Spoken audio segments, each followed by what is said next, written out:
Well, Amanda right now is somebody that a lot of people are not liking from the most current season of 90 Day Fiance before the 90 days. A lot of people find it to be quite rude, stuck up, and really and truly just does not have her priorities in the right place. But at the same time, people also find it to be quite toxic, and I think toxic is probably going to be the keyword of today's video. But before we get into it, I do want to say a big shout out to Sarcasm because they're the ones who provided us with this information of today. So credit where credit is deserved. Now, with that being said, though, Amanda has a history of battery. Yes, she has a history of being arrested for battery because she did attack another woman. And we are about to go through the details right freaking now. Now, I will say this: these events happened back in 2010. So yes, this is some time ago. This happened back when she was 19 years of age. She is now currently 31 years of age. And the question is, how much has she really changed since then? And that's something that we're also going to cover throughout this video as well, which is why it is quite crucial. But also, I will say the most obvious thing possible: 90 Day continue giving us criminals. They continue giving us people who have either been a criminal or who end up being a criminal. Honestly, man, like, I'm surprised they haven't made like a 90 day criminal past, or 90 day criminals of today, or 90 day, I don't know, man. You know what I mean?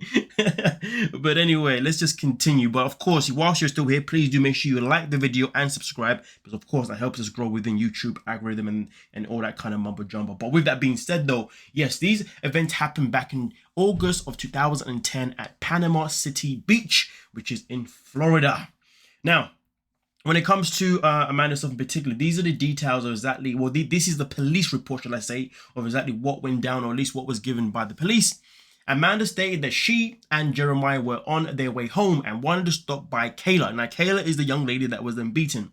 Kayla's and make amends for the bad situation that existed between them. Amanda further then stated that she saw Kayla and Christine walking down the road several blocks from their house, and that Kayla had a red baseball bat in her hand. Amanda said that she got out of the car, tried talking to Kayla, and then Kayla attacked her by apparently then hitting her on the knee with the bat. And then that's when Amanda was forced to defend herself. Now, it's interesting because she's forced to defend herself, and well, pretty much defending herself resulted with Jeremiah, the guy that was with her, pretty much holding Kayla down, and therefore allowing Amanda to pretty much attack Kayla while she was being held back by Jeremiah. Now, these events, well, now obviously when it came to the injuries that Kayla suffered, the police took photos of them. Now, I don't have those photos, and to be fair, if I did, I wouldn't show them because, yeah, just too much. But it is interesting how there was evidence taken of Kayla being beaten, or Kayla's face being attacked and all that kind of stuff. But there were never any photos taken of Amanda's knee, which is obviously where it makes it quite interesting, doesn't it now? And that's where you can say that, if anything, that was probably a lie. Now, I'm not saying the baseball bat didn't exist, but it seems to me as if the baseball bat is a bit of a sticky one. Now, here's the thing, though. This is exactly what went down, or at least what was reported by the police themselves in particular. Now, when it comes to the court records, okay, of the court records themselves in particular, this is exactly how it went down. The defendant has failed to comply with the pre-trial program terms and conditions, in that the defendant has failed to complete anger management program. The defendant has failed to complete 24 hours of community service work hours. The defendant has run out of time. The defendant case expired on the June 12th, 2011. I had to pause that one because it's written in American format, not the UK format. I recommend that she set the prosecution or sentencing. Now, here's the thing, though. When it came down to it, she didn't end up really, didn't really go far from there after that, you know what I mean? But here's the thing, you see. This is a link up with the toxic side. The fact that she did not go to anger management shows why she still has that toxic tendency that people have noticed throughout the season so far. And, end of the day, when it comes down to someone that hasn't done that, it also kind of shows us how much of a princess that she thinks that she is, because she's definitely given that kind of princess vibe throughout the season here and there, which is something that a lot of people have also picked up on as well. Because at the end of the day, if you're someone that can beat someone up, but then feel too good to be able to want to go to, an arranged program for your anger management, well, that kind of speaks levels about your character, doesn't it now? Because in reality, if you really were sorry about your behavior, you definitely would have gone and done the anger management program. And in fact, if you're telling us that the whole situation was just self-defense, well, again, you'd also want to comply by everything that was given to you by the, by the court. But the fact that she didn't do that also screams levels about her personality. But here's the thing, though, and this is one thing that can kind of save her character a little bit. Now, when it came to the guy that she was with, Jeremiah, who held down the other young lady, Kayla, well, here's the thing.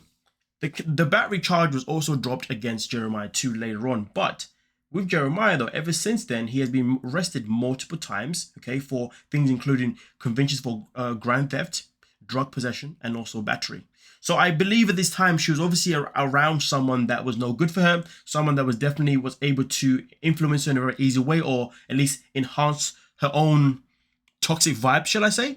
Now, of course, she did later on go and meet her husband of 12 years, Jason. And I feel like obviously after meeting Jason, that's when probably things started going a bit better for herself in particular. But from what I understand, Jason was around the picture a little bit at this one in time, because you see, according to Amanda, she did say that Jason for 12 years, be at the understand, if she was in for 12 years and he passed away in 2022, that means in 2010, she would have met him at some point then, you know what I mean? And of course, since then, I guess she's been squeaky clean, or at least nothing's been recorded.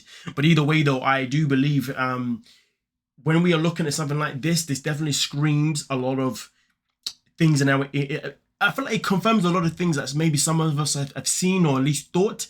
And though one of those things, and like I said before, was definitely toxic. She's definitely given the vibes of toxic. And I think, to be honest, the fact that she didn't do anger management says a lot.